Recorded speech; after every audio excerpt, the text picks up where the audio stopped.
சாலை பாதுகாப்பு குறித்த விழிப்புணர்வு ஏற்படுத்தும் வகையில் 700க்கும் மேற்பட்டோர் பங்கேற்ற மோட்டார் பைக் பேரணி நடைபெற்றது. கோயம்புத்தூர் விழாவையொட்டி பொதுமக்களுக்கு சாலை பாதுகாப்பு மற்றும் தலைக்கவசம் அணிவதின் அவசியம் குறித்து விழிப்புணர்வு ஏற்படுத்தும் வகையில் இருசக்கர பேரணி நடைபெற்றது. கோவை காவலர் பயிற்சி பள்ளி மைதானத்தில் நடைபெற்ற இந்த பேரணியை கோயம்புத்தூர் விழா ஒருங்கிணைப்பாளர்கள் மற்றும் காவல்துறை அதிகாரிகள் ஆகியோர் கொடியசைத்து துவக்கி வைத்தனர். காவலர் பயிற்சி பள்ளி மைதானத்தில் துவங்கிய பேரணி அவிநாசி சாலை வழியாக சுமார் 6 கிலோமீட்டர் தொலைவிற்கு சென்று கொடிஷியாவில் நிறைவடைந்தது. சாலைகளில் செல்லும் போது இருசக்கர வாகன ஓட்டிகள் ஹெல்மெட் அணிந்து செல்ல வேண்டும், வாகன ஓட்டிகள் தங்களிடம் ஓட்டுநர் உரிமம் வைத்திருக்க வேண்டும் போன்றவற்றை வலியுறுத்தி விழிப்புணர்வு பேரணி நடைபெற்றது.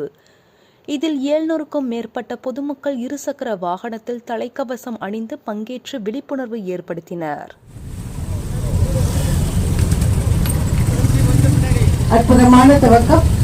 அருமையாக இந்த இருசக்கர வாகன பேரணியை துவக்கி வைத்த எங்கள் மனமார்ந்த நன்றியை தெரிவித்துக் கொள்கிறோம்.